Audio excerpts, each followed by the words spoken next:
მოგზაურობის დროს ზაფხულში ხშირია ნაწლავური პრობლემები, როგორიცაა დიარეა, შეკრულობა და სხვა. როდის რომელი პრობიოტიკი უნდა გამოვიყენოთ? ამას ბატონი თემურ მიქელაძე გვირჩევს.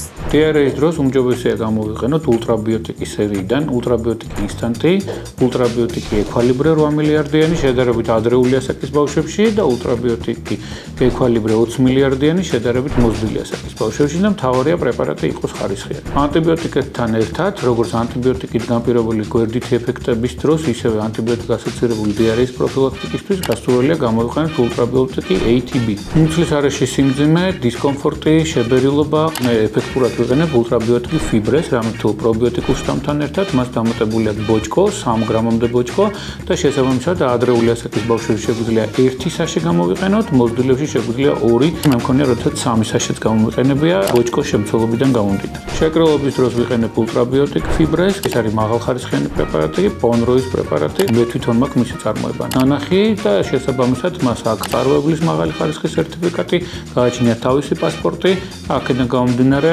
ყველაზე ეფექტური შეკრულობის დროს ეს არის ულტრაბიოტიკი ფიბრე.